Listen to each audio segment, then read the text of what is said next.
नमस्कार मित्रों, हिंदी की खूबसूरत और उम्दा कहानियों के चैनल में आपका स्वागत है। आज सुनिए हिंदी साहित्य की चुनिंदा और सुंदर कहानियों की श्रृंखला में शिवानी जी की लिखी हुई कहानी तर्पण। तो शुरू करते हैं कहानी। पुष्पा पंत ने अपने चीनी गुड़िया के से छोटे चेहरे को हाथ के बुने रंगीन पहाड़ी ऊन के स्कार्फ से कसकर बांधा और फिर यत्न से कोहरे से धुंधले पड़ गए दर्पण के सम्मुख खड़ी होकर अपनी वही एक एक नीरस क्रिया दोहराती चली गई जो स्कूल जाने से पूर्व पिछले 8 वर्षों से दोहराती चली आई थी। पहले उसने अपनी खद्दर की साड़ी को कुछ ऊंची करके बांधा, फिर पूरी बाह का आकारहीन बदसूरत पहाड़ी ऊन का कार्डिगन पहना, जिसकी उदार बाहों ने देखते ही देखते किसी लोलुप अजदहे की भांति उसकी मृणाल दंड सी बाहुओं को निगल लिया। लगता था बिना किसी काट छांट के जानबूझकर ही इस तापसी ने अपने लिए इस पहाड़ी मेमने से बसाते ऊन का ये थैला बुन लिया है। टिपाई पर बैठकर उसने फिर अपने हौज नुमा मोजे पहने और क्रेप सोल के जूतों के फीते बांधे। द्वार पर खिमुली स्कूल का रजिस्टर थामे खड़ी थी। उसके हाथ से रजिस्टर लेकर वो घड़ी का फीता बांधती हुई बोली, हो सकता है आज मुझे लौटने में कुछ देर हो जाए, तुम चाय पी लेना खिमुली। इधर कुछ दिनों से वो नित्य ही ऐसा आदेश देकर जाने लगी थी। तेज कदमों से वो चली जा रही थी और पीछे पीछे उसका तिब्बती झबरा कुत्ता उसी तेजी से भाग रहा था। बीच बीच में वो बौनी कटीली झाड़ियों को सूंघता किसी कला मर्मज्ञ की अनुभवी दृष्टि से सुंदर जंगली फूलों से गदराई झाड़ी को परख अपनी नन्ही टांग उठाकर प्रशंसार्ध्य निवेदन करने लगता। तभी उसकी बहुत आगे निकल गई स्वामिनी अधैर्य से हाँक लगाती, जब्बू जब्बू जबरिया।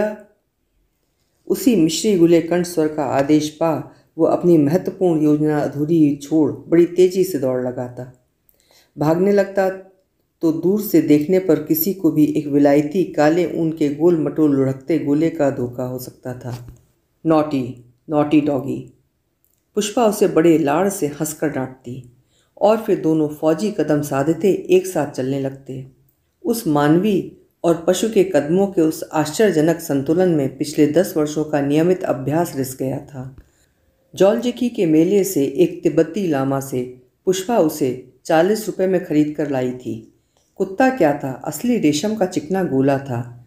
लंबे लंबे कान जमीन चूमते थे और चपटे पैरों की 3 इंची लंबाई उसके पेट और धरा के अंतर को बाल बाल बचाती। ठुमकाती लिए चली जाती तो लगता वो किसी अदृश्य जलराशि पर तैरता चला जा रहा है।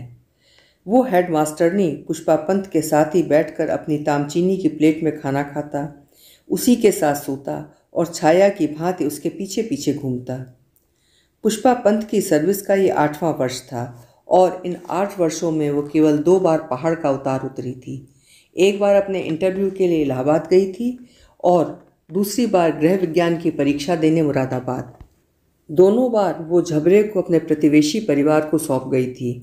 हेडमास्टरनी का लाडला झबरा हाथों ही हाथों में नचाया गया, पर स्वामिनी की अनुपस्थिति में दोनों बार उसने यत्न से परोसे गए दूध भात को सूंघा भी नहीं। शायद दोनों के जन्म चंद्र को एक ही से राहु ने ग्रसा था, इसी से दोनों एक दूसरे के बिना एक पल भी नहीं रह सकते थे। झबरे का पितृकुल तो श्वान कुल की परंपरा अनुसार अज्ञात था, किंतु उसकी असली तिब्बती पोमेरियन नस्ल की सुंदरी माँ को कालडूंगी का नरभक्षी क्रूर गुलदार खींच ले गया था, ऐसा उसे लामा ने बतलाया था। यही नहीं, शिकार खेलने तराई कैंप में उतरे किसी अवकाश प्राप्त अंग्रेज लाट साहब ने उसे गोली से मारा तो झबरे की जननी की रेशमी पूंछ भी उस हत्यारे के पेट से बरामद हुई थी। किंतु पुष्पा की माँ को जिस क्रूर नरभक्षी के आतंक ने ही सहमाकर असमय काल कवलित कर दिया था, उसे आज तक किसी भी साहब की गोली ठंडा नहीं कर सकी थी। प्रभुता, वैभव और ख्याति के मद में चूर वो नरभक्षी आज पूरे 14 वर्ष पश्चात फिर बड़े दुस्साहस से उस ग्राम में लौट रहा था। एक पल को उस बीहड़ पगडंडी में चलती चलती पुष्पा पंत ठिठक कर खड़ी हो गई। विधाता की कैसी विचित्र ठिठोली थी उसके साथ। क्या स्वयं उसे गढ़ने वाला वो सर्वदर्शी पुष्पा के परिहास शून्य चित्त की रिक्तता को आज तक नहीं भाप पाया? जानबूझकर ही वो निर्लज्ज क्या इतनी दूर एक नगण्य कन्या पाठशाला की छात्राओं से हाथ मिलाने चला आ रहा था? निश्चय ही वो अब तक जान चुका होगा कि उस स्कूल की प्रधानाध्यापिका कौन है। इन्हीं गंभीर मानसिक उलझनों में उलझी पुष्पा पंत विवश होकर एक टीले पर बैठ गई। दोनों हाथों से उसने कनपटी जोर से दबा ली। स्वामिनी की एक एक उलझन जैसे झबरे ने सूंघ ली थी। उचक कर वो अपनी रेशमी पूंछ पटपटाता पुष्पा की गोद में बैठ उसका चिबुक चाटने लगा। उस निर्जन वन में मूक पशु की संवेदना पाकर पुष्पा एकदम ही टूट गई। होंठ काटने पर भी इस बार वो अपनी सिसकियों को नहीं रोक पाई। झबरे को छाती से लगाकर वो बड़ी देर तक सिसकती रही। फिर उसने अश्रुसिक्त पलकें पोंछकर हाथ की घड़ी देखी। 9:45 बज चुके थे और ठीक 10:15 पर उसे अपनी छात्राओं के अर्धचंद्राकार घेरे में खड़ी होकर प्रार्थना की प्रथम पंक्ति स्वयं गानी होती थी। हे प्रभु आनंददाता ज्ञान हमको दीजिए। इन्हीं पंक्तियों को वास्तविक अर्थ में गाती पीती घुटकती पुष्पा पंत की आनंदमयी सदाचारणी आत्मा क्या कभी उस प्रार्थना सभा की सार्थक महत्ता को भूल सकती थी। उसने झबरे को गोद से नीचे उतारा, अपनी मर्दानी रुमाल से नाक सिनकी, आंसू पूछे, फिर पास ही के पहाड़ से निकलती निर्झरनी में रुमाल भिगोकर लाल पड़ गई आंखों की संदेहास्पद लालिमा को रगड़ रगड़ कर बहाया और तेजी से पगडंडी पर भागने लगी। स्कूल पहुंचते ही वो नित्य के परिचित निर्दोष स्वस्थ सुंदर चेहरों की भीड़ में घुल मिलकर रात भर की वेदना भूल बिसरा कर रह गई। दीदी नमस्ते, कोने कोने से उछल रहे हार्दिक अभिवादन के अदृश्य गुलदस्ते वो हंस हंस कर थामने लगी। चीड़ के लंबे वृक्ष के नीचे वो खड़ी हुई और देखते ही देखते यंत्र चालित पुतलियों सी ही उसकी छात्राएं अध्यापिकाएं उसे घेर कर खड़ी हो गईं। पैरों के पास झबरा खड़ा था। हे प्रभु आनंददाता ज्ञान हमको दीजिए। पुष्पा पंत के मीठे कंठ से निकली प्रार्थना की सस्वर प्रथम पंक्ति को विभिन्न बचकाने अधेड़ कंठस्वरों की सम्मिलित दोहरी गूंज पल भर में मेट कर रख देती। पुष्पा पंत का कंठ स्वर अद्भुत रूप से मीठा और मांसल था। ऐसा कंठ जो कभी किसी माइक से अस्वाभाविक गूंज की बैसाखियां नहीं मांगता। गाने बैठती तो शायद विधाता स्वयं ही उसके सम्मुख अपना दिव्य माइक चुपचाप आकर धर जाता।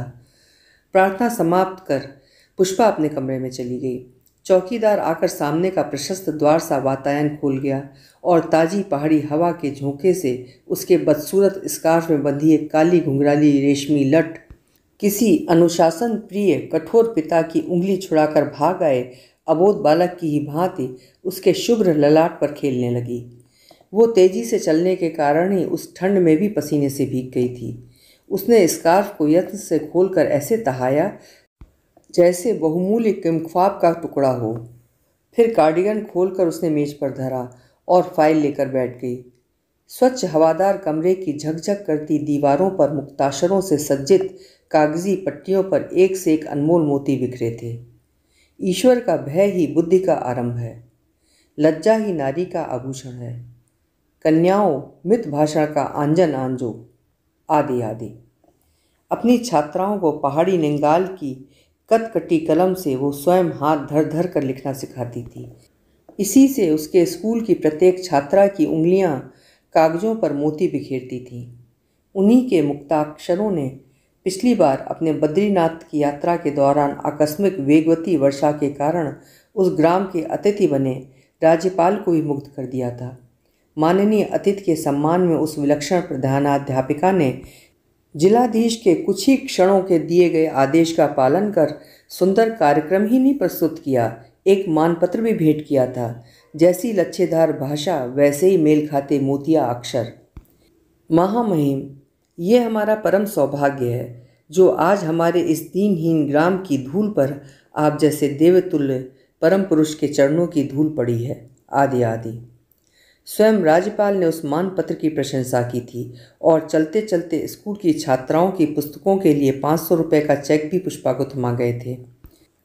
उसी उदार राशि से पुष्पा ने ठंड में ठिठुरती अपनी उन छात्राओं के लिए एक साथ कई जोड़ी जूते खरीद दिए थे जो बर्फ की रौंदती पहाड़ी पाले से जूझती नंगे पैर 4-4 मील की दूरी लांघती पढ़ने आया करती थीं। उन दरिद्र पर्वत पुत्रियों के लिए पाठ्य पुस्तकों से कहीं अधिक महत्व उन जूतों का था। किताबें तो समृद्ध सहपाठियों से भी मांगी जा सकती थीं, किंतु कितनी ही मर्मांतक यंत्रणा क्यों न झेलें, बिवाई फटे पैरों की व्यथा मिटाने क्या कोई भी आत्मसम्मानी पहाड़ी लड़की अपनी किसी भाग्यशालिनी सखी से जूतों की याचना कर सकती थी? चौकीदार ने ब्रांच के सूखे फूलों के बीच गोबर के गोरों से दहकती अंगीठी लाकर उसके पैरों के पास रख दी। फिर जेब से एक बादामी सरकारी लिफाफा निकाल कर उसकी मेज पर धर दिया। कलेक्टर साहब का चपरासी दे गया है हुजूर, उसने कहा। ठीक है, यहीं रख दो। बिना उसकी ओर देखे ही पुष्पा अपना रजिस्टर भरती रही। चौकीदार के जाते ही उसने धीरे से लिफाफा उठाया और बड़ी देर तक बिना खोले बैठी रही। वो जानती थी कि उसमें उसके लिए कैसी कठिन अग्नि परीक्षा के आयोजन की भूमिका भरकर भेजी गई थी। प्रिय कुमारी पंत, हमारे देश के सुविख्यात मंत्री श्री भोला दत्त हमारे जिले में पधारे हैं। वर्षों पूर्व वो आपके ग्राम में रह चुके हैं, इसी से एक बार फिर यहाँ आना चाहते हैं। पिछली बार सामान्य सी अवधि में ही आपकी छात्राओं ने जो सुंदर कार्यक्रम प्रस्तुत किया था, उसे देखकर राज्यपाल ही नहीं, उनके साथ राजधानी से आए पारखी संवाददाता भी मुग्ध हो गए थे। मुझे विश्वास है कि इस बार भी आप हमें निराश नहीं करेंगी। कल 15 अगस्त भी है। स्वाधीनता दिवस की ये संध्या आपके ही मधुर कंठ संगीत से मुखरित और आपकी छात्राओं के कंठ स्वर से मधुमेह हो, ऐसी विनीत कामना है। किसी भी प्रधानाध्यापिका के लिए जिले के महाप्रभु का ये विनम्र पत्र संग्रहणीय बन सकता था, पर और किसी अतिथि के सम्मान के लिए पुष्पा को इस आयोजन का आदेश मिलता तो वो चुटकियों में बिना किसी पूर्वाभ्यास के ही अपनी कुशल छात्राओं की बहुरंगी भीड़ से रंगमंच को धन्य कर सकती थी। स्वयं उसकी गाई भातखंडे विश्वविद्यालय के किसी टेप से सरीखी सरस्वती वंदना, शारदेय वीणा वादिनी, और फिर रंगमंच पर संगमरमर की मूर्ति सी अडिग भव्य साक्षात सरस्वती स्वरूपा उसकी छात्रा भगवती शाह। एक तो पहाड़ की सुंदरी शाहिनियों का दूधिया रंग, उस पर अपने पिता गौरीलाल शाह की सी ही यूनानी नाक की खड़ग धार पर हीरे की लौंग चमचमाती भगवती शाह को भला किस साइड लाइट की आवश्यकता रह जाती थी। पिता ने वर्षों तक रामलीला के स्टेज पर राम बनकर जो ख्याति अर्जित की थी, वो पुत्री ने एक ही दिन सरस्वती बनकर अपनी ओर बटोर ली। जय हो भगवती माता, जय हो, कह हाथ जोड़ती कितनी सरल ग्राम्याएँ खड़ी हो गई थीं। बड़े यत्न से पकड़ पकड़ कर अध्यापिकाएँ उन्हें बिठा पाई थीं। उधर सरस्वती वंदना गाने पुष्पा ने जीर्ण हारमोनियम खींचा तो धौंकनी पुराने दमे के मरीज की ही भांति हाँफने लगी थी। किंतु न जाने किस युग के बूढ़े उस रुग्ण हारमोनियम का भी पुष्पा की चंपक उंगलियों का स्पर्श पाते ही कायाकल्प हो गया था। आंखें बंद कर वो काल, स्थान, दर्शक सबकी महत्ता भूल संगीत के जिस स्वर्ग सोपान की पंक्ति पर हुमकती चली गई थी, वहाँ केवल दो ही अस्तित्व रह गए थे, किसी पवित्र देवस्थल में बैठी आत्मविभोर गायिका और स्वर्गीय स्मित बिखेरती सरस्वती। और फिर पेट में 12 मास्टरनियों की मोटी धोतियाँ ठूंसे तिलकधारी मोटे राम पंडित जी की भूमिका में हरप्रिया जोशी। हाय, छोकरी पिरुली के अभिनय ने तो कभी ना हंसाने वाली पुष्पा हेडमास्टरनी को भी हंसा हंसा कर मार ही दिया था। किंतु आज की अतिथि की उपस्थिति में वो भीमोदरा पिरुली भी क्या उसे हंसा पाएगी? इस कठिन अग्नि परीक्षा से मुक्ति पाने का अब एक ही उपाय शेष रह गया था। वो किसी आकस्मिक बीमारी का बहाना बनाकर छुट्टी ले, द्वार बंद कर अपने काले थुलमे में मुंह ढाँप ढूंप कर पड़ी रहे। उस काले थुलमे के औदारे में उसने न जाने कितनी बार विषाद की तरंगों को नाक, मुंह, आंखें बंद कर डुबकियां ले लेकर झेला था। जब से नौकरी की थी, कैजुअल छुट्टियां ली ही कब थीं और लेती भी किसके लिए? एक इतवार की छुट्टी ही तो उसके कार्यरत जीवन का अभिशाप बन उठती थी। दूसरे दिन उसका प्रदोष व्रत था। व्रत के लिए वो झूठ बोलेगी भी कैसे? उस कर्तव्यनिष्ठ आदर्शवादी हेडमास्टरनी के कुंठित अविवाहित जीवन ने उसकी आदर्शवादिता को इधर एक कानूनी सनक बनाकर रख दिया था। इसी सत्य भाषण के कारण तो वो आज इतने वर्षों से बिना किसी पदोन्नति के इस नीरस नौकरी की कांवर ढो रही थी। किंतु विभाग ने भले ही उस सतयुगी हेडमास्टरनी को मान्यता न दी हो, पूरा ग्राम उसे देवी की भांति पूजता था। मजाल थी कि कोई उसकी प्राक्तन छात्रा गोद में शिशु लिए पहली बार मायके आए और आते ही पत्र पुष्प सहित अपनी प्रिय गुरुआनी के चरण छूने न चली आए। जिस भोली गुड़िया सी सरुली परुली या खष्टी को उसने कभी चक्रवर्ती ब्याज की दुरू व्यंजना समझाई थी, उन्हें वो अब किसी अनुभव कुशल स्नेही जननी की भांति एक साथ कितनी ही हिदायतें देने लगती। अरे डिब्बे बिब्बे का दूध मत पिलाने लगना इसे, कभी इसके पेट में शूल उठे तो चथरे में 7 बार एक हर घिस छाती के दूध में पिला देना, समझी। यस्य माता ग्रहे नास्ति तस्य माता हरितकी। जिसकी माँ नहीं होती हर ही उसकी माँ होती है पगली। हाय कैसा चांद का टुकड़ा है, ला ला दे तो मेरी गोद में। चल हट मरी, कहती है नीचे मोमजामा नहीं है। तो क्या हो गया, कुछ कर भी दिया तो तर जाऊंगी, भूली तर जाऊंगी। और फिर उसी समय गर्म पश्मीने में लिपटे बहुमूल्य बंडल को गोद में लेते ही पुष्पा पंत की बड़ी बड़ी आंखें छलछला उठती। ऐसा ही तो था उसका भाई किशन। अपने दोनों घुटने जोड़कर वो पैरों की गद्दी में किशनवा को बिठा झूला सा झूला झूला कर गाती, घुघुती बाशुती माम कांछो मालकोटी के लाल लियो, दूध भाती गुगुती मामा कहाँ हैं, ननिहाल क्या लाएगा दूध भात। पर आज कहाँ गया मामा और कहाँ गई ननिहाल। ननिहाल में रह गई थी 90 वर्ष की अंधी बहरी नानी, जो उसकी लाख चिरौरी विनती पर भी नहीं पसीजी। छी छी, बेटी की बेटी के साथ वो भला कैसे रहने आ सकती थी। उसकी कमाई तो उसके लिए विष थी। और किशन था 7 समुंदर पार। इसी नीरस नौकरी का चुग्गा चोंच में बटोर बटोर कर उसने अपने झामे की उस चिड़िया को पाला, पढ़ाया। कुमाऊं सेंटनरी स्कॉलरशिप लेकर पहले गया प्रयाग, और फिर जब पर उगाए तो फर फर कर उड़ चला विदेश। अब वहीं उसने किसी जर्मन लड़की से विवाह कर लिया था। कुछ दिनों तक उसके पत्र आते रहे, फिर सहसा सहोदरा एवं स्वर्गादपि गरियसी जन्मभूमि दोनों को एक साथ अंगूठा दिखाकर वो न जाने किस शून्य क्षितिज में डूबकर अदृश्य हो गया था। इस धक्के के बाद हेडमास्टरनी पुष्पा पंत ने जानबूझकर ही अपने यौवन का गला घोंटकर रख दिया। तृष्णा कामना माया मोह की स्मृतियों के गट्ठर को वो यत्न से बांधे संयम की विराट शिला से दाबकर विस्मृति के उदार उदति में डुबोआई थी। कभी कोई साहस कर किशन की कुशल मंगल पूछ लेता तो सदा मुंह की ही खाता। क्यों बेटी, किशन की कोई चिट्ठी पत्री आई, कैसा है किशन। मर गया, तीखे स्वर में उत्तर देकर वो घर में घुस द्वार बंद कर लेती। फिर किसी को भी कुछ पूछने का साहस नहीं होता। समय से पूर्व ही प्रौढ़ा बनने में उसने अपनी ओर से कोई कसर नहीं छोड़ी थी। न जाने कहाँ से ढूंढ ढूंढ कर अनाड़ी जुलाहों की बुनी मोटी खुरदुरी साड़ियाँ, एक से एक रंग उड़े बदरंग ऊन के स्वेटर और वैसे ही मोटे मोटे जूते ले आती थी। चलती तो लगता चक्की के 2 पाट उछलते चले जा रहे हैं। फट फट शब्द सुनकर बिना उसे कोई देखे ही पहचान लेता कि हेडमास्टरनी पुष्पा पंत चली जा रही है। किंतु चकित हरिणी यदि पैरों में चक्की का पाट बांधकर घूम भी ले तो भी क्या कभी चक्की कहला सकती थी। निम्न नाभि क्षीण मध्यमा उस विल्व स्तन्नी की अलस पदचाप को भला कौन से जूतों का बंधन जकड़ सकता था।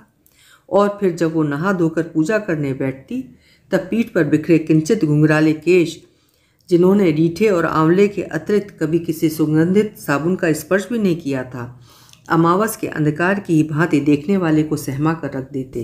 अर्धोन्मीलित नेत्र और विष्णु सहस्र नाम की आवृत्ति, ओम विष्णु षटकारो भूत भव्य भवत प्रभु की सुमधुर ध्वनि से भड़कते रसीले ओष्ठ मुनियों का मन भी विचलित कर सकते थे।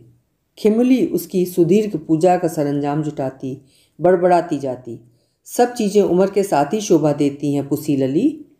अब ये रांड रंडकुलियों की सी विष्णु विष्णु तुम्हारे मुंह से अच्छी लगती है सुनने में। खिमली वर्षों से उसके साथ रहती थी, वही उसका खाना बनाती, यत्न से खिलाती पिलाती और रात उसी की पलंग के पास खटिया डालकर पड़ी रहती। उसके हृदय का घाव भी स्वामिनी और झबरे के हृदय के घाव से कुछ कम नहीं था।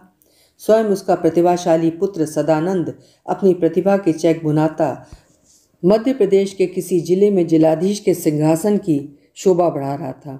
IAS में आते ही जहां उसका सितारा चमका, उसकी बूढ़ी माँ का सितारा स्थानच्युत होकर तेजी से पृथ्वी पर गिर गया था। पहले तो बुढ़िया को बधाइयों से लाद दिया था ग्रामवासियों ने। उस कर्कशा बुढ़िया को चिढ़ाने में गांव वालों को बड़ा आनंद आता था। एक तो गालियों का ऐसा मौलिक कोश पूरे ग्राम में अन्यत्र दुर्लभ था। फिर उसे चिढ़ाने में ग्रामवासियों की स्वयं की कुंठा उनके व्यंग को अत्यंत उग्र कर गई थी। अपढ़ भोले व्यंग की देसी उस्तरे सी तीखी धार कभी छलछला कर रक्त की धारा भी बहा सकती है। उसमें शिष्टता का छल बल नहीं रहता, इसी से घाव गहरा भी हो जाता है।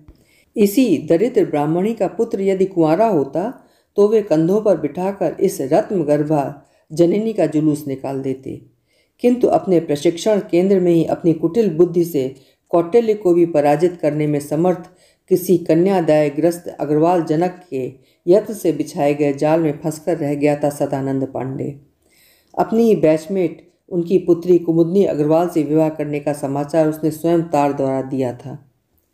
अरे सदिया की इजा, अब तो तेरे पीछे कलेक्टर साहब की चमकीली चपरास वाले चपरासी घूमेंगे। अरे अब क्यों भनपान चौका बासन करती है, हाथों को चिकना बनने दे, क्या पता कभी तुझे भी स्कूलों में इनाम इनाम बांटना पड़े। गांव के बड़े बूढ़े भी जानबूझकर उसे छेड़ते भी क्यों नहीं।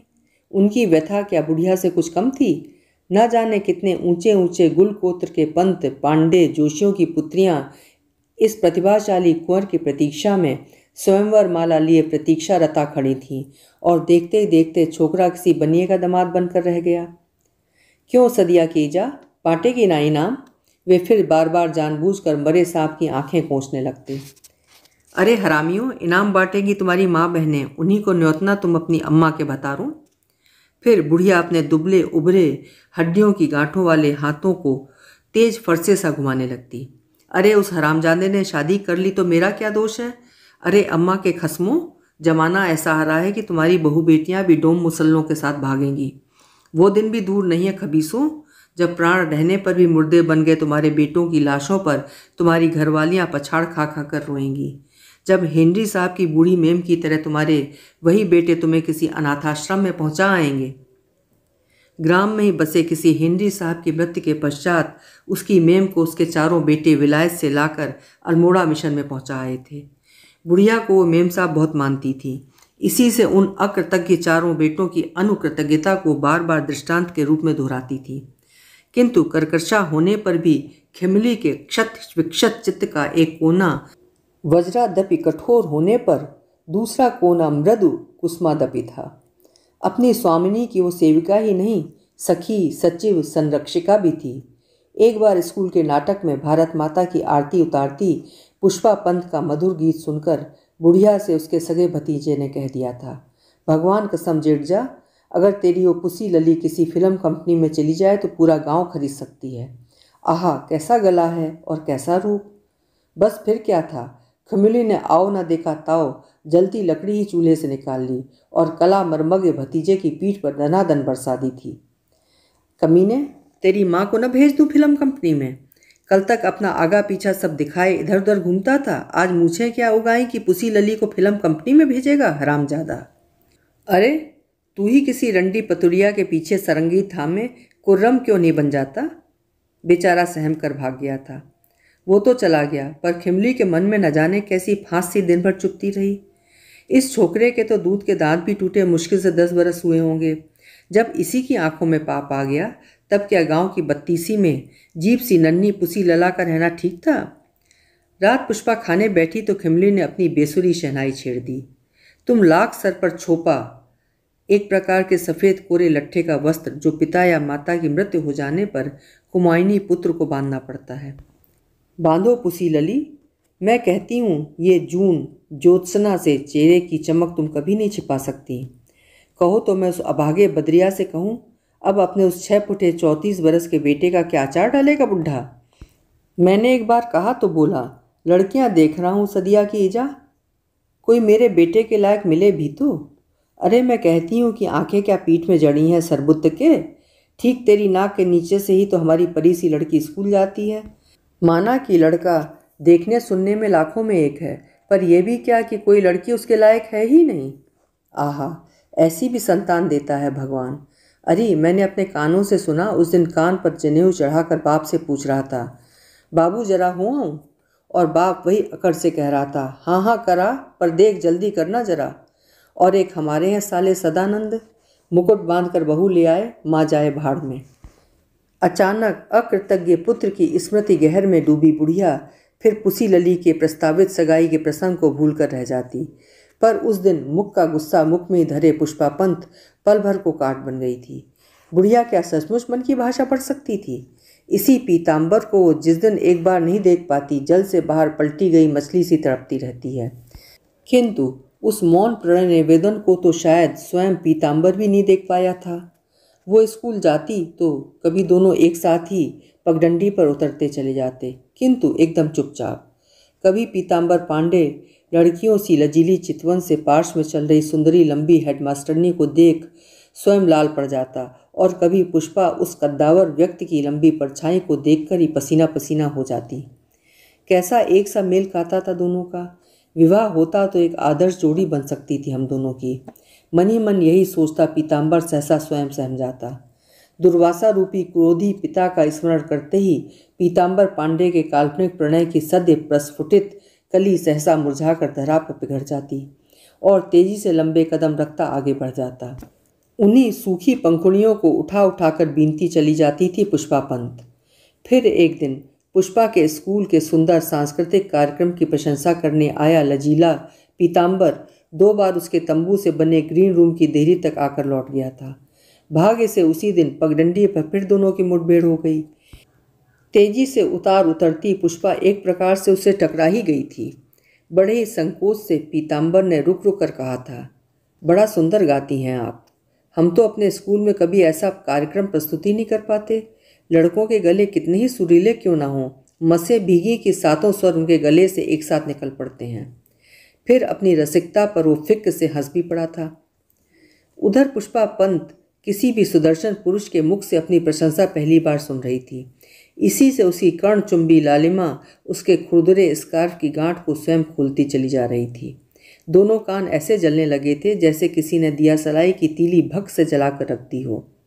उसी असह्य जलन से छटपटाकर उसने स्कार्फ खोलकर हाथ में ले लिया और तभी किसी विवर्ण पोटली में अब तक बंद प्रखर सौंदर्य मण की खुली जगमगाहट ने पीताम्बर पांडे की आंखों को चौंधिया दिया।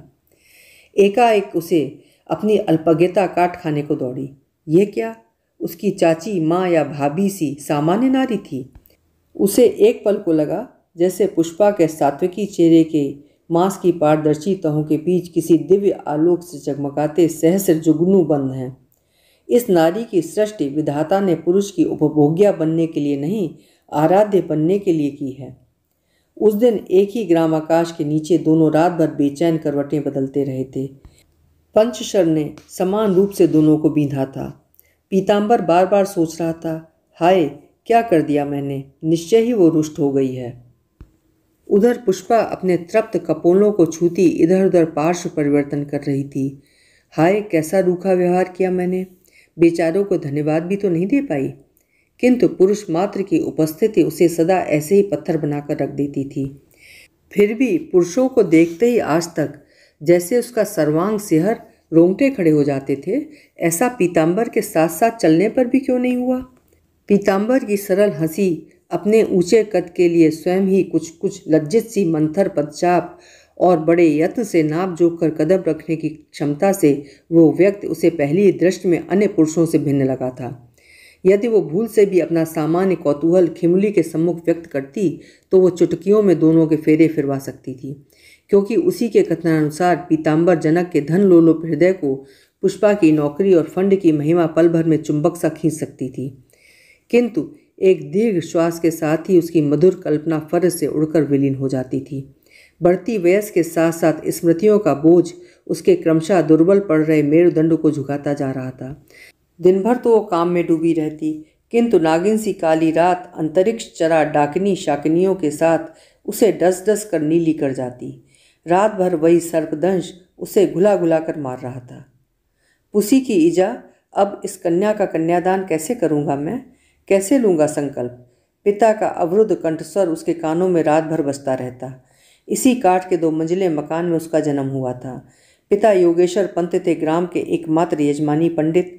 इसी से गृह में कभी खाने पीने, ओढ़ने बिछाने, पहनने खाने की वस्तुओं का अभाव नहीं रहता। यजमानों के गृह में जन्म हो या मृत्यु, दोनों समान रूप से योगेश पंत को समृद्धि से लाद जाते। किंतु मृतक की 13वीं का शय्यादान लेकर पिता लौटते और पुष्पा लपक कर नई रजाई या कंबल लेकर ओढ़ लेती तो माँ का चेहरा सूख जाता। अरे पहले तू मत ओढ़, ला बदन से मैं छुआ लूँ। कौन किसी भले काम की दक्षिणा है, जवान बेटा गया है जोशियों का। ठीक ही कह रही है तू बामड़ी, एक लंबी सांस लेकर पिता कहते। यही तो दुर्भाग्य है इस व्रति का। मैंने ही इस लड़के का नामकरण किया था, फिर मैंने ही गायत्री दी और आज मैं ही उसकी प्रेतशैया लेकर आया हूँ। हे विष्णु, ये तेरी कैसी माया है। चटपट पुष्पा से रजाई खींच उसकी माँ अपने बदन से छुआ होठों ही होठों में बुदबुदाती। हे जोशी जी के परेत महाराज, इस छोकरी ने अनजान में आपकी रजाई ओढ़ ली है, क्षमा करना देवो। इसका सूतक मुझे लगाना, इसे नहीं। हुआ भी ऐसा ही। उसकी माँ ही इस घर में सबसे पहले गई थी और दूसरे ही दिन पिता ने ग्राम के निर्मम दस्यु की कलंक गाथा स्वयं घुटक आत्महत्या कर ली थी। किसी यजमान के घर से मिली पाक के बंधन में घर की बल्ली से झूलकर उस भीरू ब्राह्मण ने बिना आगा पीछा सोचे ही प्राण त्याग दिए थे। सौभाग्य से पहले ही दिन दिल का दौरा पड़ने से उसकी पत्नी की मृत्यु हुई थी। इसी से किसी को कुछ संदेह नहीं हुआ। पत्नी वियोग की दुस्सह व्यथा ने ही उस अविवेकी ब्राह्मण को ये दुस्साहसी कदम उठाने के लिए बाध्य किया होगा। पर अनाथ संतान द्वय का भार अंधी बहरी सास के दुर्बल कंधों पर डालने में क्या वो स्वयं उसकी अंतरात्मा ने नहीं दिखारा होगा। ग्रामवासी कुछ दिनों तक उसे भला बुरा कहते रहे। फिर एक दिन किसी दयालु यजमान ने पुष्पा की शिक्षा का भार संभाल लिया। उन्होंने पढ़ा लिखा कर उसे उसी ग्राम की कन्या पाठशाला में ये पद प्रदान करवाया था।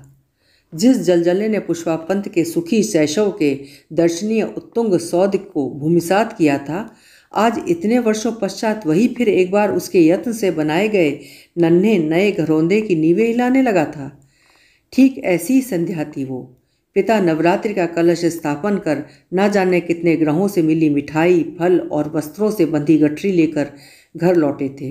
पहले दोनों भाई बहन खूब खा खा कर अघा गए। फिर माँ को प्रसाद में मिली एक गुलाबी छींट की नई साड़ी पहन पुष्पा नानी को प्रसाद पहुँचाने को तैयार हो गई थी। अकेली ही घर से चलने लगी तो माँ ने टोक दिया, अरे साड़ी पहन कर मत जा। देखो तो पुष्पा के बाबू, कैसी गढ़न है तुम्हारी लड़की की। कौन कहेगा ये 13 साल की है, अभागी पूरे 16 साल की लग रही है। चल खोल साड़ी। किंतु पहली बार पहनी गई साड़ी भला कौन किशोरी सहज में उतारना चाहती है। वो तो बंधन बन उठती है बहुत बाद में, जब उसे बांधना स्वयं एक विवशता बन जाती है। वो माँ के आदेश की अवज्ञा कर बिना छोटे भाई को साथ लिए ही भाग गई थी। अपनी नवीन साड़ी की अनूठी छवि से ग्राम भर को मुग्ध करती वो बड़ी तेजी से पगडंडियाँ फांदती वन्य हरिणी सी कुलाचे भरती जा रही थी कि उस नर व्याघ्र ने उसे घेर लिया था। उस नाटे व्यक्ति के गोरे गोल चेहरे की रौबदार ऐंठी मूछों को क्रमशः अपने सुचिक्कन कपोलों के निकट आते देखकर वो जोर से चीख उठी थी। ग्राम से दूर उस अरण्य में उसकी चीख सुनने वाला कोई नहीं था।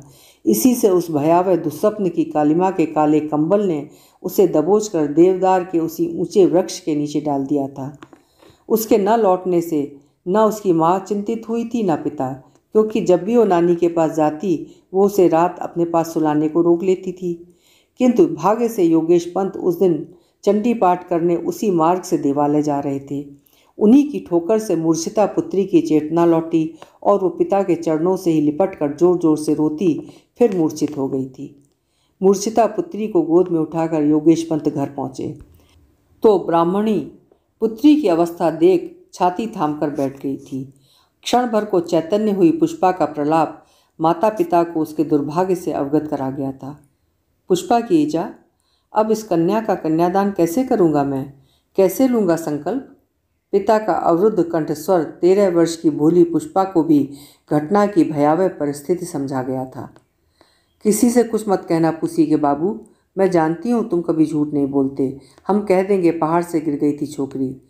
किंतु जब उसी काल रात की समाप्ति के साथ साथ विधाता ने आकस्मिक मृत्यु के बहाने सरल योगेश पंत की व्यवहार कुशल ब्राह्मणी को अपने पास बुलाया तो वो जैसे टूट गया। दूसरे दिन उसने स्वयं अपनी मुक्ति का मार्ग ढूंढ लिया। रह गए पुष्पा और किशन। माँ की ही कैफियत दोहराती 13 वर्ष की पुष्पा एक ही दिन में 26 वर्षीय अनुभवी युवती बन गई। ग्राम में कुछ दिनों के लिए घूमने आया भोला दत्त कब और क्यों अचानक चला गया, इसकी किसी को कोई चिंता नहीं थी। वो तो आए दिन आंधी की तरह ग्राम में आता और तूफान की भांति फिर किसी अज्ञात दिशा में दुबक जाता। उसके पिता का कलकत्ता में अच्छा खासा कारोबार था। माँ बचपन में ही मर गई थी और पिता ने किसी असमी विधवा से विवाह कर लिया था। भोला दत्त की ननिहाल कभी इस ग्राम में थी और उसी बहाने वो प्रायः अपने किसी दूर के रिश्ते के मामा के यहाँ छुट्टी बिताने चला आता था। इन छुट्टियों में वो एक निर्दोष परिवार पर बिजली गिराकर उन्हें भस्मीभूत कर गया है, ये शायद उसे स्वयं भी बहुत दिनों से पता नहीं था। बहुत दिनों बाद मामा ने ही उसे योगेश पंत की आत्महत्या का समाचार दिया था। ब्राह्मणी भी मर गई, बेचारे दोनों बच्चे अनाथ हो गए। एक क्षण को भोला दत्त का चेहरा फक पड़ गया था। एक प्रकार से ब्रह्म हत्या ही लग गई थी उसे, किंतु स्थायी रूप से पश्चाताप की अग्नि में झुलसता रहे, ऐसा मूर्ख नहीं था भोला दत्त। उधर पुष्पा के माथे पर अनजाने में लग गया वही कलंक का टीका गोदने की अमिट चाही साही उभर आया था। जहाँ उसकी समवयस्नी अन्य लड़कियाँ हंसती खिलखिलाती उसे भी साथ साथ खेलने, काफल बीनने, नदी में तैरने खींच ले जाती, वहाँ वह उनकी धमा चौकड़ियों उपस्थित रहकर भी सदा अनुपस्थित ही रहती। रसीले काफल बीनती तो स्वयं बिना खाए सखियों में बांट देती। नदी में तैरती तो लगता कोई निष्प्राण लाश ही उतरा आई है। न सुंदर चेहरे पर हंसी, न काली भंवरे सी पुतलियों में चमक। उसका ये अस्वाभाविक गांभीर्य ही उसे आत्मीय स्वजनों की बिरादरी में अत्यंत लोकप्रिय बनाता चला गया। आहा, बेचारी लड़की बिना माँ बाप की है ना, इसी से गुमसुम बन गई है। वर्षों के व्यवधान से भी उसके स्वभाव में तिलमात्र परिवर्तन नहीं हो पाया था। सूंघा गया पुष्प देवता को नहीं चढ़ाया करते बेटी, पाप लगता है, उसके पिता ने कभी कहा था।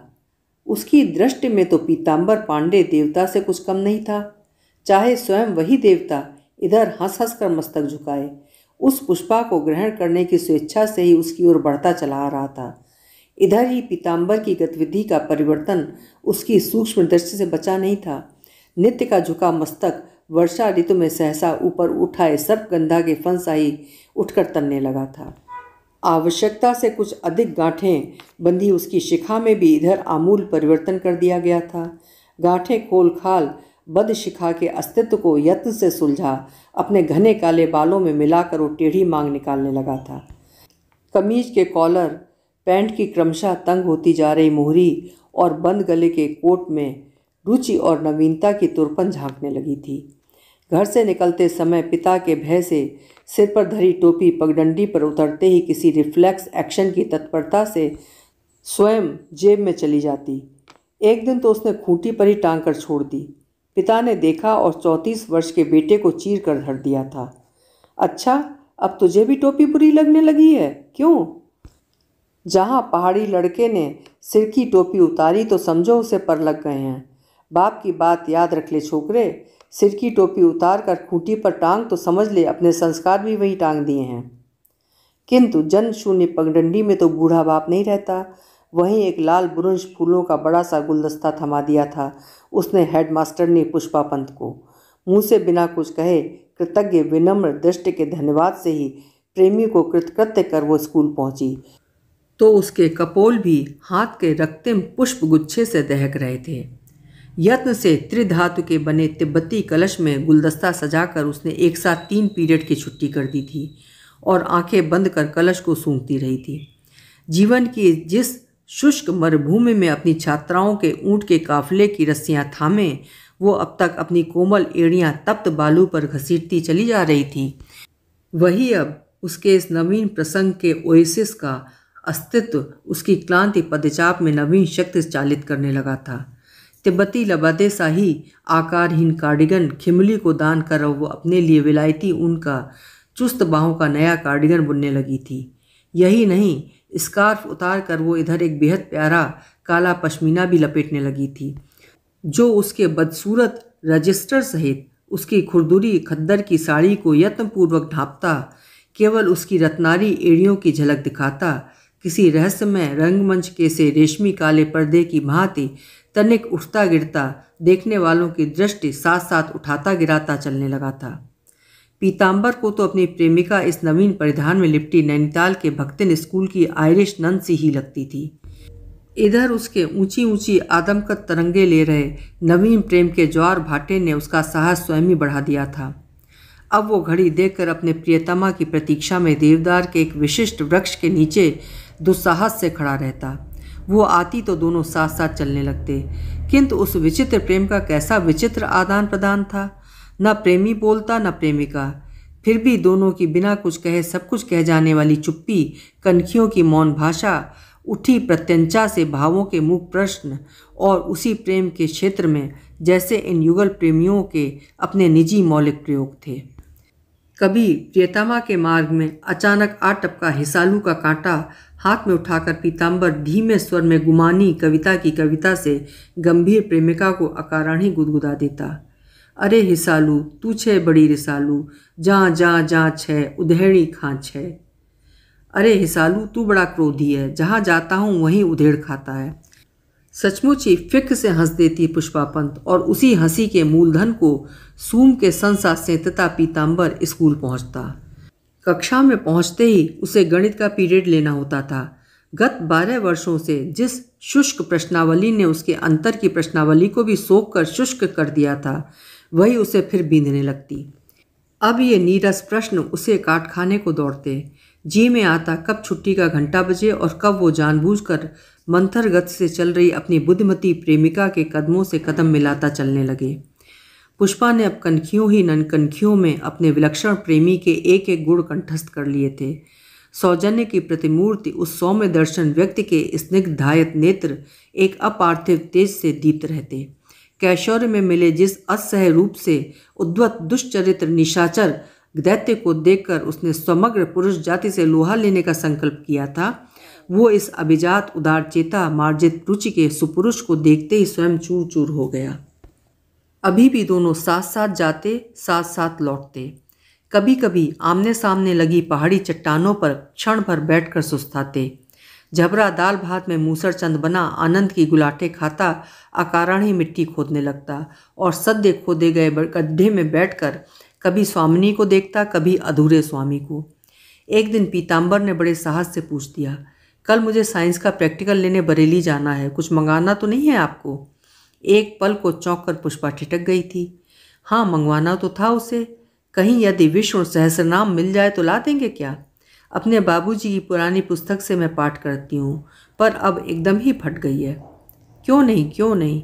पीताम्बर महा उत्साह से अपनी लंबी टांगों को बढ़ाता एकदम ही उसके पास चला आया था, किंतु स्वर की उत्साह की खनक उसे हृदय को नहीं खनका पाई।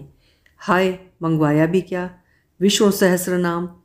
काश वो किसी बहुमूल्य वस्तु की मांग करती तो कलेजा निकाल कर दिखा देता पीताम्बर पांडे। फिर भी वो लौटा तो पगडंडी सहचरी की शुष्क फरमाइश को बड़े यत्न से संवार कर लाना नहीं भूला। पुस्तिका तो केवल 1.25 रुपये में मिल गई थी, किंतु उसके लिए असली टूली रेशम का लाल गोटा लगा बस्ता आया पूरे 10 रुपये में। बस्ता किसी दूसरे गांव के दर्जी से सिलवाकर उसके पिता के कस्तूरी संग्रह से बड़ी सी कस्तूरी पट्टिका से सुवासित किया और पुस्तक लपेट पंखी ओढ़कर चल दिया। किंतु बगल में दबी कस्तूरी भला किस चोर को नहीं पकड़ा देती? अरे पितुआ, ये तो मेरी कस्तूरी की सी सुगंध लगे है रे। नथुना बंद कर उसका बूढ़ा बाप संध्या कर रहा था। उस सुगंध ने ही उसकी संध्या भ्रष्ट कर दी थी। नहीं बाबू, ये पंखी तो आपके पिटार में बंद थी, आज ठंड थी तो मैंने ओढ़ ली, इसी से खुशबू आ रही है। आज तक नागरिक मलिनता से अछूते पिता पुत्र के बीच प्रेम जैसे मिथ्या भाषण का पहला बीज बिखेर गया था। जभी तो मैं कहूँ, आखिर असली कस्तूरी है ना। बूढ़ा फिर अपने अधूरे प्राणायाम में डूब गया था। उस सुंदर उपहार की अनूठी सज्जा देखकर पुष्पा का चेहरा खिल उठा, पर दृष्टि उतारते ही मुग्ध प्रणय की प्रणयोन्मत्त आंखें उसे सिर से पैर तक कपा गईं। कितनी सुंदर सुगंध है, कितनी सुंदर! वो पुस्तिका में चेहरा डुबोए स्वयं ही बोलती जा रही थी। तुमसे भी सुंदर! कहते ही पीताम्बर को लगा यदि जेब में छुरी होती तो तत्काल अपनी धृष्ट जिह्वा को जड़ से काटकर दूर फेंक देता। एक तो वो उसे आप कहता था, तुम कैसे कह गया मूर्ख, उस पर ऐसी निर्लज स्तुति। निश्चय ही वो अब उसे एक झापड़ धर देगी, स्वस्थ कुमाऊनी हथेली का एक स्वस्थ झापड़। किंतु पुष्पा ने हंसकर हाथ की घड़ी देखी। आइए ना, अभी समय है, थोड़ी देर बैठकर सुस्ता लें। आप तो बुरी तरह हाँफ रहे हैं, लगता है बड़ी तेजी से भागते चले आ रहे हैं। बेचारी भूली पुष्पा, पुरुष क्या केवल देह क्लांति से ही हाँफता है? दोनों अब तिमिल के एक घने छायादार वृक्ष के आमने सामने पड़ी चट्टानों पर बैठ गए थे। इन चट्टानों की ऐसी सुविधाजनक स्थिति प्रकृति के औदार्य से नहीं, कभी स्वयं इन्हीं युगल प्रेमियों द्वारा ऊंची चढ़ाई से उन्हें लुढ़का कर बनाई गई थी। मैं तो आज जानबूझकर ही 20 मिनट पहले चली आई थी। बहुत सी कॉपियाँ देखनी थी, पर आप कैसे जल्दी आ गए? पुस्तक गोद में धरकर वो अब बड़े इत्मीनान से बैठ गई थी। मैं कहूँ तो शायद आप विश्वास नहीं करेंगी, किंतु उतनी दूर घर पर बैठे रहने पर भी मुझे ठीक समय पर स्वयं ही आभास हो जाता है कि आप चल पड़ी हैं। वो हंसा और उसके 2 दांतों के बीच की दरार देखकर पुष्पा पंत का कलेजा सहसा धड़कने लगा। जिसके छीजे दांत हों वो सास टोका होता है पुसिया, उसकी माँ कहती थी। सास मर जाती है उसकी। हाय, तब क्या इस दरार की सृष्टि विधाता ने उसके लिए ही की थी? सच कहता हूँ, आज भी घड़ी देखी तो 25 मिनट बाकी थे। बार बार यही लगता था कि आप घर से चल चुकी हैं। ओह, तब तो ये विद्या आपसे सीखनी पड़ेगी पांडे जी। पुष्पा फिर से हंस दी। इतने निकट से उसकी स्वस्थ दंत पंक्ति की अनारदानी हंसी देखकर अब तक अचेत पड़ा पीताम्बर का पौरुष सहसा चौंक कर जग गया। एक छलांग लगाकर उसने विश्व सहस्र नाम सहित अपनी सुंदरी प्रेमिका को बाहों में भर लिया। इस विद्या को सिखाने की तगड़ी फीस लूंगा मिस पंत। वो अब उसे पागलों की भांति चूमता चला जा रहा था और प्रत्येक कस्तूरी सुगंध मिश्रित चुंबन उसे अमानवीय रूप से दुस्साहसी बनाता जा रहा था। आंखें बंद किए उसकी चौड़ी छाती से लगी पुष्पा पंत अपने विगत जीवन के कलुष कलंक को भूल बिसर कर रह गई थी। वर्षों पूर्व की परिचित पुरुष देह परिमल से अचानक उसके नथुने फड़कने लगे। चलूं, बड़ी देर हो गई है, कहती वो अपनी देह को पीताम्बर की बाहों से छुड़ाकर तेजी से बिना एक बार पीछे मुड़े तीर सी निकल गई। विजय गर्व से उल्लसित पीताम्बर बड़ी देर वहीं खड़ा खड़ा मुस्कुराता रहा। उस भागती हेडमास्टरनी को देखकर वो उसी क्षण अपने जीवन का सबसे महत्वपूर्ण निश्चय कर चुका था। ये तो ईश्वर की महती अनुकंपा थी कि उस जन शून्य पगडंडी पर ग्राम के किसी भी मानव की पदचाप आज तक नहीं पड़ी थी। पुष्पा पंत ने ही उस सुरंग सी अंधी पगडंडी का आविष्कार किया था। पगडंडी क्या थी? अच्छी खासी घातक तीखी चट्टान थी। कभी कभी तो पहाड़ी बकरी की ही भांति बड़ी सतर्कता से चारों हाथ पैर टेक कर तीखा उतार उतरना होता था। तालू के चिकने पत्तों पर जरा सा भी पैर चुका तो हड्डी पसली का चूरा नीचे बिखर सकता था। आज वही एकांत पीताम्बर को अपने जीवन का सबसे मुखर एकांत लगा। जैसे भी हो, साहस जुटाकर आज ही पिता के सम्मुख ही प्रसंग छेड़ना होगा। लाख भड़के बाबूजी, पंत कुल की इस कुमाऊं कन्या रत्न को पुत्र वधू बनाने में उन्हें कोई आपत्ति नहीं होगी। अपने पिता को वो खूब पहचानता था। कुर्ता उठाकर उसने सूंघा। अभी भी रेशमी बस्ते सहित वक्ष से लगी प्रियतमा की कस्तूरी उसके रोम रोम से महक रही थी। आज वो भले ही उसके बाहु बंधन को व्यर्थ कर भाग जाए, एक दिन ऐसा आएगा जब वो स्वयं ही उसे सिमट कर खो जाने को खिंची चली आएगी। किंतु नर के मन में जो था, नारायण को उससे घोर आपत्ति थी। उसी दिन जिलाधीश के पत्र ने पुष्पा के प्रथम प्रेम के उल्लास को उड़ाकर धर दिया था। वो उस दिन नित्य की पगडंडी छोड़कर दूसरे ही प्रशस्त मार्ग से घर लौट गई। कुर्ता सूंघता पीताम्बर बड़ी देर तक उसकी प्रतीक्षा करता रहा, फिर निराश होकर लौट आया। दूसरे दिन भी पुष्पा अकेली ही स्कूल चली गई। दिन भर के व्रत से उसका चेहरा जरा सा निकल आया था, फिर भी वो दिन भर काम में डूबी रही। प्रांगण में तिरंगा झंडा लहरा रहा था। देवदार की कलात्मक टहनियों से स्वागत द्वार भी बन चुका था।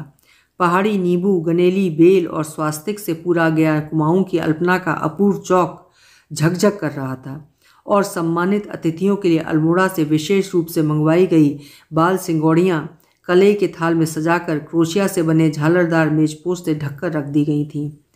पुष्पा की 10 मास्टरनियों ने पहाड़ी पीले प्रिम रोज की एक बड़ी सी माला भी गूंथ कर रख छोड़ी थी। इसे तो आप ही पहनाइएगा दीदी, उन्होंने उससे कहा तो वो एक प्रकार से चीख सी पड़ी थी। नहीं नहीं, मैं उन्हें माला वाला नहीं पहना सकती। एक क्षण को तो मास्टरनियाँ स्तंभित होकर उसे देखती रही थीं। जो शांत गंभीर स्वामिनी न कभी चिड़चिड़ाती थी न जोर से बोलती थी, वही आज ऐसे चीखने कैसे लगी। पर दूसरे ही क्षण खिसिया कर पुष्पा ने अपनी स्वाभाविक स्निग्ध हंसी से उन्हें मना कर दिया।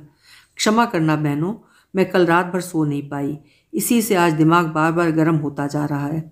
देखते ही देखते फिर उसी रोज कई जीप गाड़ियां एक साथ धड़धड़ाती आकर स्कूल के फाटक पर खड़ी हो गई थीं।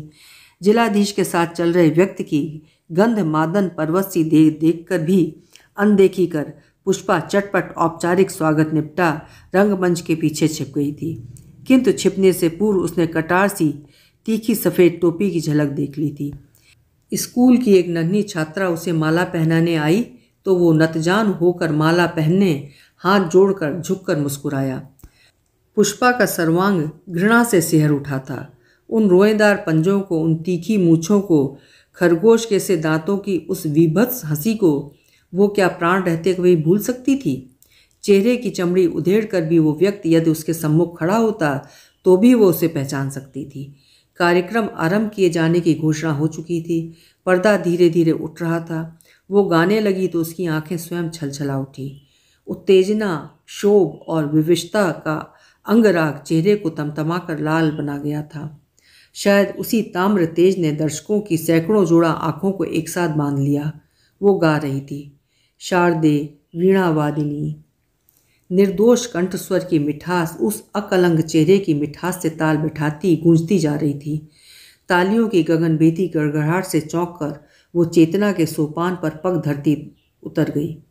सामने बैठे पीताम्बर की मुग्ध दृष्टि ने उसकी आंखों को चुंबक की भांति खींच लिया। एकदम ही स्टेज से सटकर बैठा जो एक और व्यक्ति उसे क्षुधातुर दृष्टि से आंखों में पी रहा था, उसे वो नहीं देख पाई। कार्यक्रम समाप्त होते ही वो चुपचाप अपने ग्रीन रूम में लौट आई थी। कनपटी की नसें ऐसे फड़क रही थीं जैसे सिर फाड़कर बाहर निकल आएंगी। कुर्सी पर बैठकर वो सुस्ता ही रही थी कि अचानक बिना किसी पूर्व सूचना के आंधी की भांति वो दानव सहसा उसके सम्मुख खड़ा होकर मुस्कुराने लगा था। अच्छा, तो यहाँ छिपी बैठी हैं आप। सिर की टेढ़ी टोपी हाथ में लेकर वो विदेशी कर्टसी की मुद्रा में दोहरा होकर बोला, वाह वाह मिस पंत, किन शब्दों में प्रशंसा करूं आपकी। आप तो शायद जानती ही होंगी, मैं वर्षों से बंगाल में रहता आया हूँ। इसी से वहीं के साहित्य को भी पढ़ा है मैंने।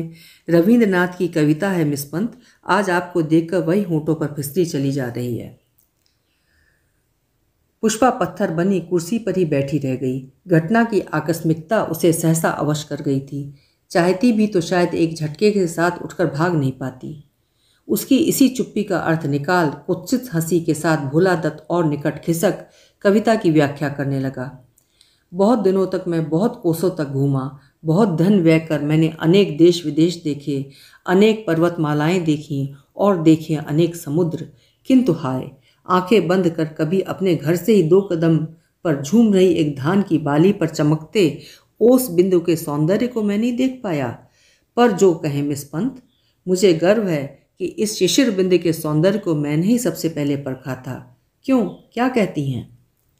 बिजली की तरफ से पुष्पा पंत खड़ी हो गई। क्रोध से उसका शरीर थर थर कांप उठा। घर की बल्ली से लटकी देवतुल्य संत पिता के निर्जीव देह, छाती पकड़कर बैठ गई माँ का करुण चेहरा, ज्वर से तप्त उसकी देह पर हाथ फेरती कुछ न कहे जाने पर भी सब कुछ समझ जाने वाली रोती अंध बधिर नानी की सिसकियाँ, सब एक साथ स्मृतियों के तीखे भालों से उसे कोंच उठे। वो एक क्षण को सब कुछ भूल गई। कुछ ही घंटों पूर्व तंबू गाड़ने लाया गया एक बड़ा सा घन वहीं पड़ा था। लपक कर उसने उठाया और दोनों हाथों से पकड़कर दंड से भोला दत्त के सिर पर दे मारा। ठीक जैसे चितई मंदिर के पथरीले प्रांगण में जटाधारी नारियल फट से फूटता है, ऐसे ही भोला दत्त का सिर फट से 2 समान फांकों में फटकर रह गया। मंत्री महोदय की हृदय विदारक चीख के साथ ही उत्तेजित भीड़ का टिड्डी दल उसी तंबू की ओर उमड़ आया। फिर पुष्पा पंत दोनों हाथ से रक्त सने घन को छाती से चिपकाए मूर्छित होकर दम तोड़ रहे भोला दत्त के पार्श्व में लुढ़क पड़ी। जनता स्तब्ध थी। यह अनहोनी घटना कैसे घट गई? यह सात्विकी हेडमास्टरनी जिसने कभी अपनी छात्रा को फूल की छड़ी से भी नहीं छुआ था, योगेश पंत जैसे संत की दुहिता ऐसी जघन्य हत्या कैसे कर गई? और क्यों क्यों? किंतु ठीक जैसे वर्षों पूर्व अल्पभाषी योगेश पंत स्वयं अपनी नालिश अपनी निष्प्राण देह में लिए घर की बल्ली से झूल गया था, ऐसे ही बिना कुछ कहे बिना कैफियत दिए उसकी पुत्री भी स्वयं कटघरे में खड़ी हो गई। कृतज्ञ ग्रामवासियों ने, उसकी छात्राओं के संरक्षकों ने उसके अपराध को धो पोंछ कर बहा देने की प्राण प्रण से चेष्टा की। मिस पंत, क्यों किया आपने ऐसा? क्यों? विनम्र छोकरा सा जिलाधीश एक प्रकार से उसके पैर पकड़कर ही गिड़गिड़ाने लगा था। आप शायद नहीं समझती, लोग आपकी इस रहस्यमयी चुप्पी के बहाने कितने ही निर्दोष लोगों को लपेट लेंगे। अभी अभी खबर उड़ जाएगी कि ये राजनीतिक हत्या थी, किसी विरोधी दल के उत्कोच ने आपको इस हत्या के लिए प्रेरित किया होगा, ऐसा ही कहेंगे कहने वाले। मेरी पोजीशन बड़ी ऑड हो जाएगी मिस पंत। किंतु पुष्पा एकदम गूंगी बन गई थी। हार कर कानून ने अपना कर्तव्य पूरा किया। सरकारी जीप में स्वयं जिलाधीश उसे अपने साथ ले गए। नित्य की ही खुरदुरी साड़ी पर वो अपना काला शॉल ओढ़े थी। रात भर की उनिंदी आंखों के नीचे स्याह घड़े उभर आए थे, किंतु चेहरा एक अपार्थिव तेज से जाज्वल्यमान था। पीछे पीछे सिर झुकाए जिलाधीश थे, पटवारी, पुलिस और उनके पीछे अपार जन समुदाय। कई सिसकियों के बीच से भी खिमली का विलाप टिट्टिब के करुण स्वर सा आकाश चीरता चला आ रहा था। अरे अम्मा के भतारों, उसे क्यों लिए जा रहे हो? उसने हत्या नहीं की मुर्दों। उसने तो कभी राह चलती चींटी को भी नहीं कुचला। हाय, तेरे बिना मैं कैसे रहूंगी पुसी लली। देख अपने झबरे को, अभागे ने खाना सूंघा भी नहीं। हाय रे झबरिया, तू आज माँ के रहते भी बिना माँ का हो गया रे। जीप के द्वार तक पहुंचकर पुष्पा विदा देने आई भीड़ की ओर मुड़ी। उस अपार उमड़ते जनसमूह को देखकर एक पल को उसका गला रुंध गया। दोनों हाथ जोड़कर वो खड़ी हुई थी। लोगों ने देखा उसके हाथ में लाल रेशमी वस्त्र में लिपटा एक नन्हा सा बस्ता था। तभी भीड़ को चीरती एक रोती सिसकती छात्रा उसके गले में लाल लाल बुरुंश फूलों की लंबी माला डाल गई। साथ ही तालियों की गड़गड़ाहट से ग्राम का आकाश गूंज उठा। भीड़ से बहुत दूर एक पेड़ के नीचे अकेला खड़ा एक और व्यक्ति उसे आंखों ही आंखों में विदा दे रहा था। कैसी ही भीड़ क्यों ना हो, पुष्पा की आंखें उसे जैसे ढूंढ लिया करती थीं। आज भी उन्होंने उसे उसी तत्परता से ढूंढ लिया। जिलाधीश से कुछ कहकर वो निसंकोच भीड़ चीरती उसके पास जाकर खड़ी हो गई। पीताम्बर, वो फिर फुसफुसा कर कहने लगी, जानते हो मैंने हत्या क्यों की? आज से वर्षों पूर्व इस दानव ने मेरा सर्वस्व हरण किया था। उसी लज्जा ने मेरे पिता के प्राण लिए। माँ को दिल का दौरा पड़ा और वो भी चली गई। आज इतने वर्षों में मैंने पुत्री होकर भी माता पिता का तर्पण किया पीताम्बर। वो हंसी और तेजी से डगे भरती जीप में चढ़ गई। पीताम्बर पांडे को लगा वो मानवी नहीं, बलवीर मदोद्धत असुर की छाती पर पैर धरे मुस्कुराती साक्षात अष्टभुजा है। उसके कंठ में पड़ी लाल बुरुंश की माला उसे सहसा मुंडमाला लगने लगी। जीप चली तो उसने अपने दोनों जुड़े हाथ माथे से लगाकर आंखें बंद कर लीं। अभी आप सुन रहे थे शिवानी जी की लिखी हुई कहानी तर्पण। आपको कैसी लगी कमेंट बॉक्स में ज़रूर लिखिएगा। अगर आपको मेरे चैनल की संकलित कहानियाँ और मेरी प्रस्तुति दोनों ही ठीक लगती हो तो मेरे चैनल को सब्सक्राइब जरूर करिएगा, लाइक और शेयर भी करिएगा। अब मुझे आज्ञा दें। आपका समय शुभ हो, सुंदर हो।